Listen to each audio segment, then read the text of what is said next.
Chapter 1 प्रश्नावली 1.2 का प्रश्न 1 निम्नलिखित संख्याओं का अभाज्य गुणनखंड के गुणनफल के रूप में व्यक्त कीजिए। तो हमें 5 संख्या दी है। पहली 140 अभाज्य गुणनखंड के रूप में व्यक्त करना है। तो साइड पे काम करते हैं, 140 का गुणनखंड निकाल लेते हैं। 140 किससे भाग जाएगा? 2 से। 70 2 से जाएगा। 35 35 यानी कि 5 से भाग जाएगा। 7 1 से 7 यानी कि 140 का गुणनखंड आया 2 गुणा 2 गुणा 5 गुणा 7। अब इसको लिखना हो तो 2 कितनी बार है? 2 बार, यानी कि 2 का वर्ग गुणा 5 गुणा 7। उसी में दूसरा क्वेश्चन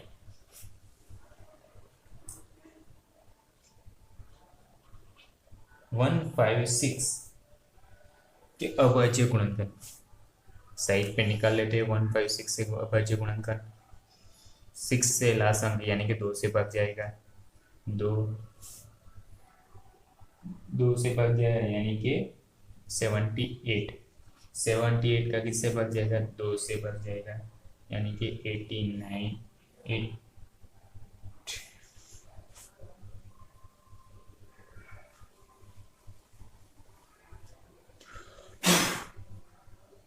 उसमें ही दूसरा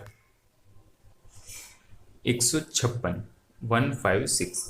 156 का साइड पे हम निकाल लेते हैं। 156 किससे भाग जाएगा? 2 से। 78 2 से भाग जाएगा। 39 यानी कि 13 गुणा 3 13 का 13 1 जा 13। तो 156 का गुणनखंड क्या आया? 2 गुणा 2 गुणा 3 गुणा 13 यानी कि 2 कितनी बार? 2 का 2 बार यानी कि 2 की 2 घात गुणा 3 गुणा 13। तो 140 के अभाज्य गुणनखंड 156 के अभाज्य गुणनखंड। अब तीसरा 3825 का अभाज्य गुणनखंड साइड पे निकाल लेते हैं। 3825 इससे भाग जाएगा तो 3 से। 1275 30 से 3 से भाग जाएगा। 425 गुणा 3 1275 होता है। अब 5 से भाग जाएगा। 85 गुणा 5 85 यानी कि 17 गुणा 5 17 1 जा 17। तो इसका अभाज्य गुणनखंड क्या आया? 3 गुणा 3 गुणा 5 गुणा 5 गुणा 17। इसको लिखना हो तो 3 का स्क्वायर गुणा 5 का स्क्वायर गुणा 17। उसी तरह चौथा एग्जांपल लेते हैं।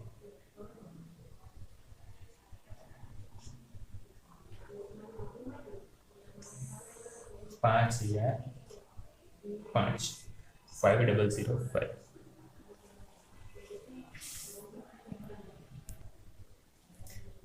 5005 का हम साइड पे निकाल देते हैं। इससे भाग जाएगा तो 5 से। 1001 गुणा 1 का भाग कितने जाएगा? 143 गुणा 17 सॉरी 7।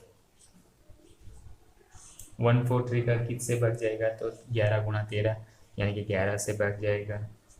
13 का 13 1 जा 13 यानी कि 5005 का 5 गुणा 7 गुणा 11 गुणा 13। उसी तरह पांचवा 7429। अब 7429 का भाग किससे जाएगा? तो 7429 का हम साइड पे लिख लेते हैं। उसका भाग डायरेक्ट 17 से जाएगा। तो 17 गुणा 437 437 का कितना से भाग जाएगा? 23 गुणा 19 इसका 23 का 23 23, यानी कि इसका है 17 गुणा 19 गुणा 23। तो हमने 5 अलग अलग संख्याओं के अभाज्य गुणनखंड देखे। अब प्रश्न 2, पूर्णांक के निम्नलिखित युग्मों के एचसीएफ और एलसीएम ज्ञात।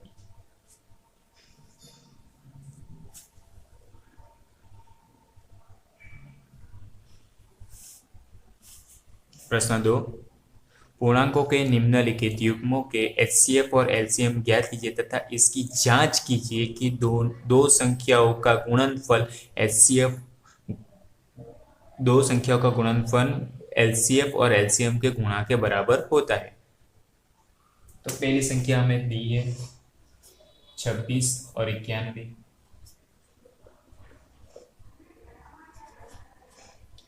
पहले तो हमें क्या करना पड़ेगा, तो इसका अभाज्य गुणनफल निकालना पड़ेगा। तो 26 का तो हमें आता है 13 गुणा 2 26, 26 यानी 13 गुणा 2। उसी तरह 91, तो 91 का साइड पे निकालते हैं।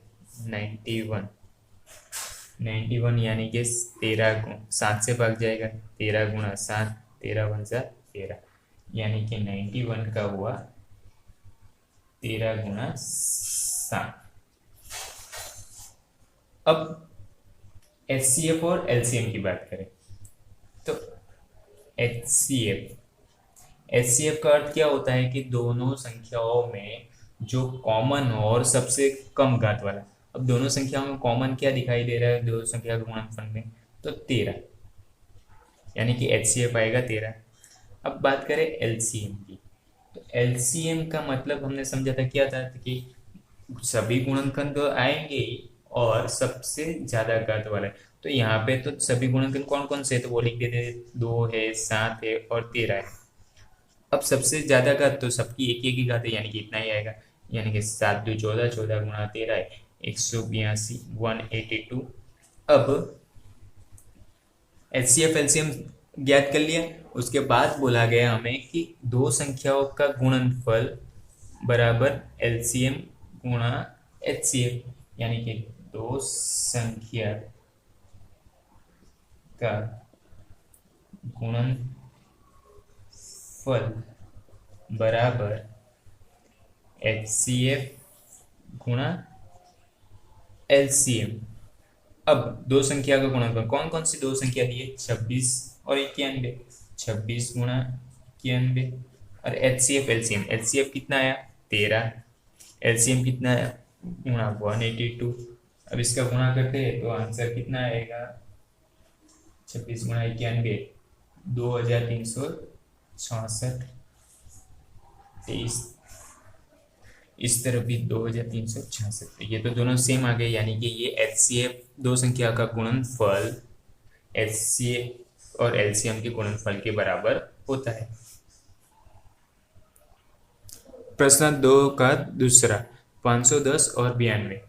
तो 510 का निकालते हैं साइड पे, 510 0 है, यानी कि 2 से भाग जाएगा, 255 यानी कि 3 से भाग जाएगा, 85 यानी कि 5 से भाग जाएगा, यानी कि 17 यानी कि 17 × 17। तो 510 का कितना है, 2 गुणा 3 गुणा 5 गुणा 17। अब उसी तरह 92 का निकालते हैं। 92 किससे भाग जाएगा, 2 है यानी कि 2 से 2 यानी 46 यानी कि 23 46 21 एंड 92 का गुणनखंड क्या आया, 2 गुणा 2 गुणा 23। अब इसको लिखना हो तो 2 का स्क्वायर गुणा 23। अब एचसीएफ की बात करें तो एचसीएफ यानी कि दोनों में कॉमन और सबसे छोटी घात, दोनों में कॉमन क्या है 2 और इस तरफ 2, यानी कि दोनों में कॉमन 2 है, यानी कि एचसीएफ आया 2। अब एलसीएम एलसीएम यानी कि सभी गुणनखंड एक बार तो आएंगे। 2 है, 3 है, 5 है, 17 है, 23 है।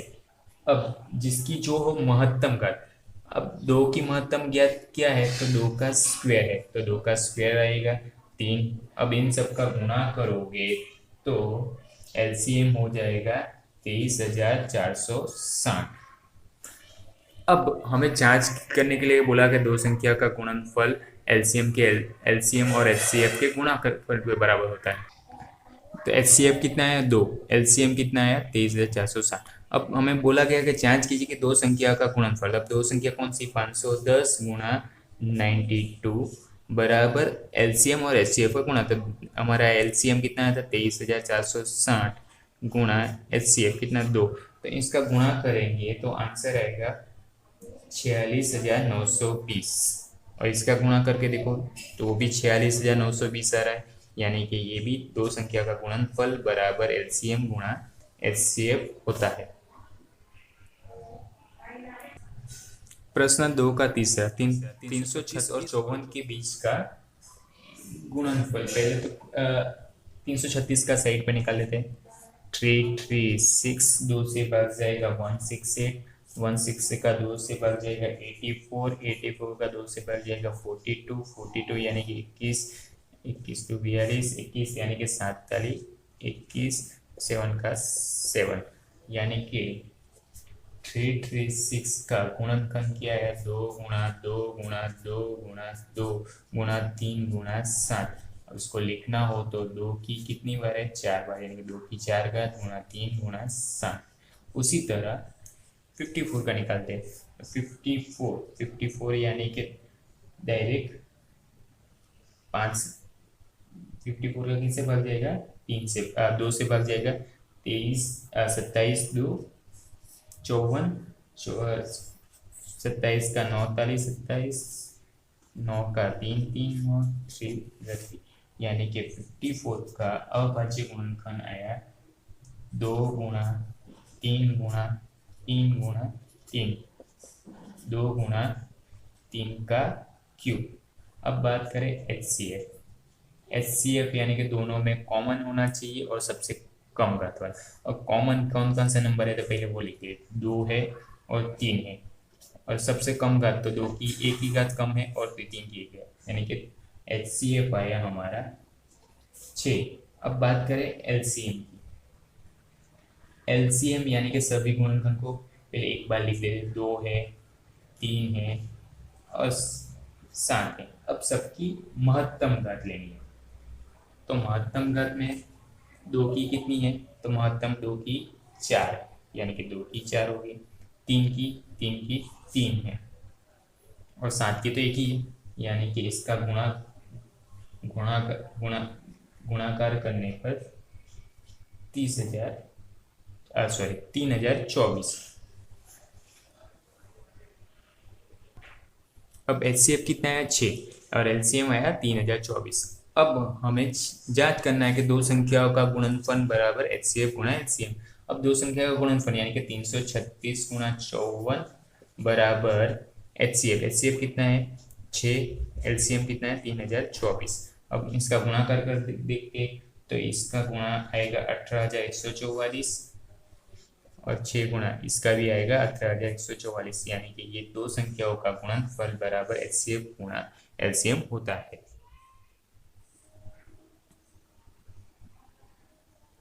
चैप्टर 1 का प्रश्नावली 1.2 का क्वेश्चन नंबर 3।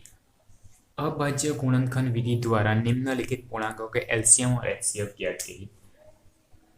पहला 12, 15 और 21। अभी तक हमने दो संख्याओं के लिए एचसीएफ एलसीएम निकाले थे, अब तीन संख्या की बारी है। तो 12 का तो हमें पता है 4 ताली 12, यानी कि 2 गुणा 2 4, 4 ताली 12। इसको लिखना हो तो 2 का स्क्वायर गुणा 3। उसी तरह 15 का गुणनखंड 3 गुणा 5 15। उसी तरह 21 का गुणनखंड 7 गुणा 3 21। ये 12 का हो गया, 15 का हो गया, अब 21 का। अब बात करें एलसीएम और एचसीएफ। तो एचसीएफ यानी क्या? तो एचसीएफ यानी कि हमें पता ही है कि कॉमन लेना है। पहले तो कॉमन कौन सा है, तो ध्यान से देखोगे सब में 3 आ रहा है, यानी कि कॉमन 3 हो गया, और सबसे छोटी का तो उसकी 3 ही होगी, यानी कि एचसीएफ 3। अब बात करें एलसीएम की। तो एलसीएम यानी कि पहले तो सभी गुणनखंड एक बार तो लिख ही लेना है। 2 है, 3 है, 5 है, 7 है। अब उसमें भी महत्तम घात ली जाती है।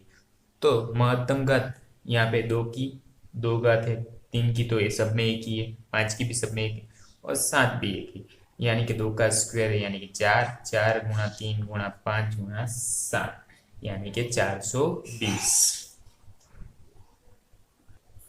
उसी में प्रश्न 2 की बात कर, प्रश्न 3 का दूसरा, 17, 23 और 29। 17, 23 और 29। तो 17 का यानी कि 17 का तो कोई अभाज्य गुणनखंड निकलेंगे नहीं, यानी कि 1 गुणा 17, 17 × 17।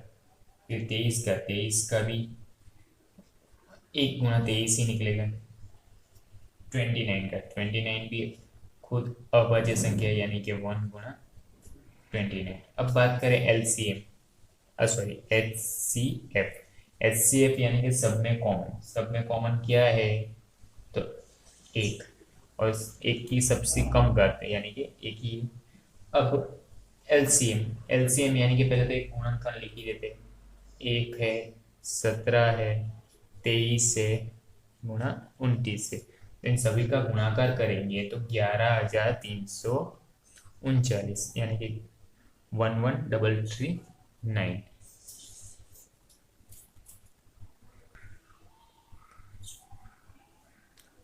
तीसरी संख्या 8, 9 और 25। 8 का हमें पता है 2 गुणा 2, यानी कि 2 की 3 घात। उसी तरह 9 यानी कि 3 गुणा 3, यानी कि 3 की 2 घात। 25 यानी कि 5 गुणा 5, यानी कि 5 की 2 घात। अब बात करें एचसीएफ। एचसीएफ यानी कि सब में कॉमन। सब में कॉमन क्या होगा, कुछ नहीं, यानी कि एक तो होगा, एक गुणा में तो एक होता ही, यानी कि एचसीएफ आया 1। अब बात करें एलसीएम। तो एलसीएम यानी कि सब में कॉमन, वो तो लिखना ही है एक बार। तो एलसीएम कितना है, तो 8, 2 की 3 घात, फिर 3 का स्क्वायर और 5 का स्क्वायर, 2 की 3 घात यानी कि 8, 3 का स्क्वायर यानी कि 9 गुणा 25, यानी कि 9 1800। प्रश्न 4, HCF ऑफ 306657 इक्वल टू 9 दिया है, तो एलसीएम 306657 का ज्ञात कीजिए। यानी कि HCF 306 और 657 का दिया गया है। कितना दिया है, 9 ये दिया है, तो ये ज्ञात करना है। अब हमें सूत्र आता है, ये जो हमने आगे किया था तो लिख देते थे, दो संख्याओं का गुणनफल बराबर HCF गुणा LCM, यानी कि HCF ऑफ AB गुणा LCM of AB is equal to क्या हो रहा था, AB। ये सूत्र हमने बोला था, याद रखना है। अब HCF ऑफ AB, HCF तो हमारा A क्या है, 306, 657। LCM क्या है, तो LCM भी वही है, LCM भी उसका ही है, 306 और 657 बराबर A गुणा B। हमारा A क्या है, 306 गुणा B 657। अब HCF हमें दिया है, कितना दिया है, तो 9, उसकी जगह 9 रख दिया। LCM पता नहीं, यानी कि वो ज्ञात करना है, इसको ऐसे ही ले रहे थे। 306, 657, 306 गुणा 657। अब 9 को उस तरफ ले जाते हैं, LCM इज इक्वल टू 306 657 बराबर 306 गुणा 657 बट्टे 9। 306 यानी कि 34 गुणा 9। अब 34 गुणा 657 कितना आएगा? तो 22,338 22,338। तो एलसीएम क्या है हमारा? 22,338।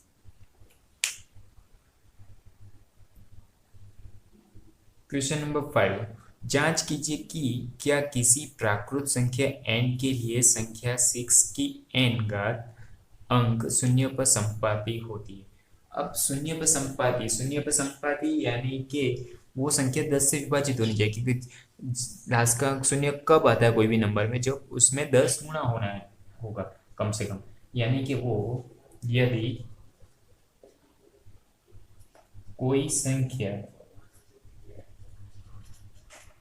शून्य पर संपाती हो सकती है तो वह 10 से विभाजित होती है। अब 10 से विभाजित यानी कि 10 किसका गुणा है? तो 10 5 2 10 होता है, यानी कि 5 और 2 का गुणा है। यानी कि कोई भी संख्या जो शून्य से संपाती हो 5 और 2 से भी विभाजित होने चाहिए, यानी कि 5 और 2 से विभाजित हो सकती है। अब बात करें हमें तो 6n दिया है। अब 6n का अभाज्य गुणनखंड निकालते हैं। अभाज्य गुणनखंड 6 का हमें पता है 2 गुणा 3 6 की n, यानी कि 2 की n गुणा 3 की n। अब यहाँ ध्यान से देखोगे तो 2 की n यानी कि 2 से तो विभाज्य है, लेकिन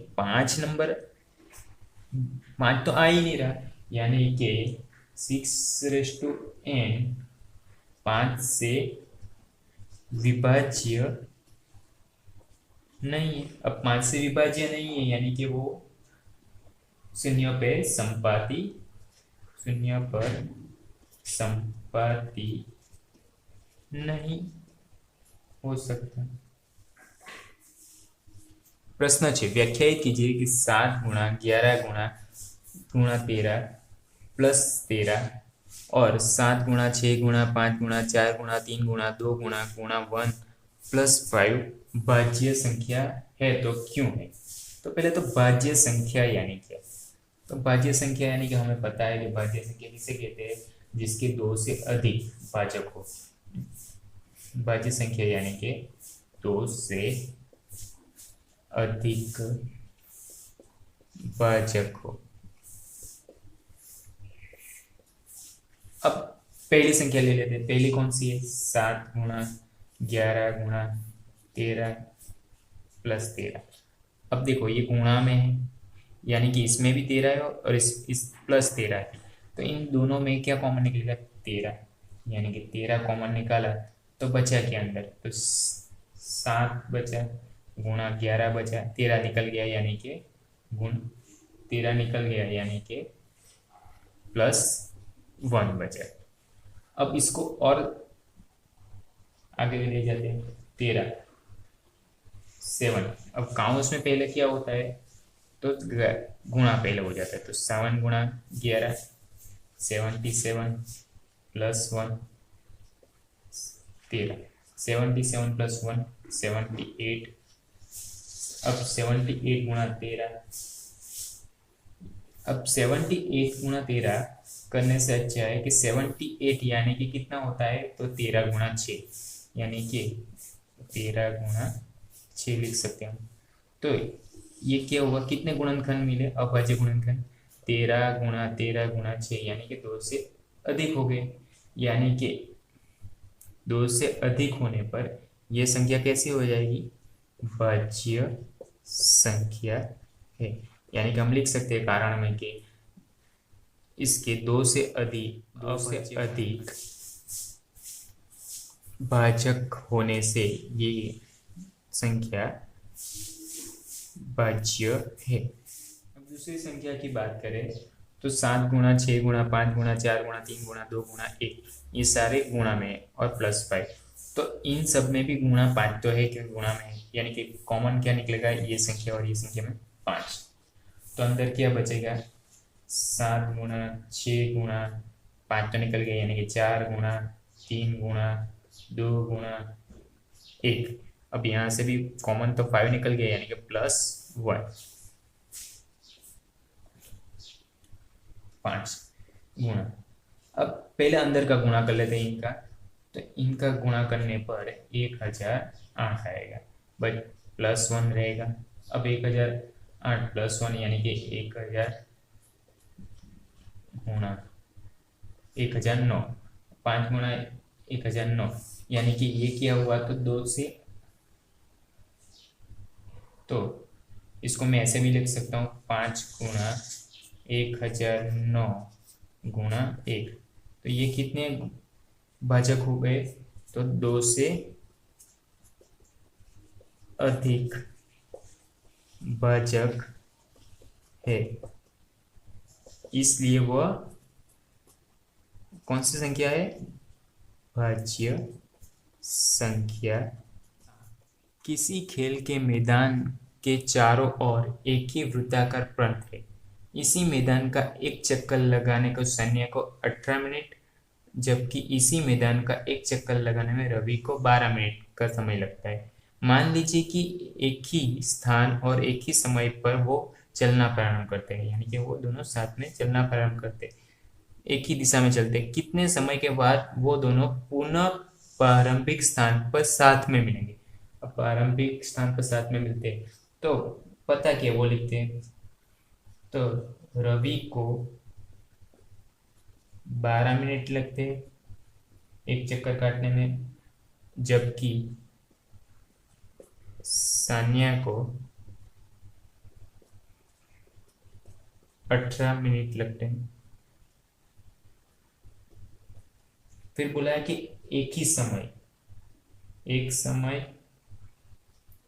बाद दोनों अपने कहाँ मिलने चाहिए, प्रारंभिक स्थान पर।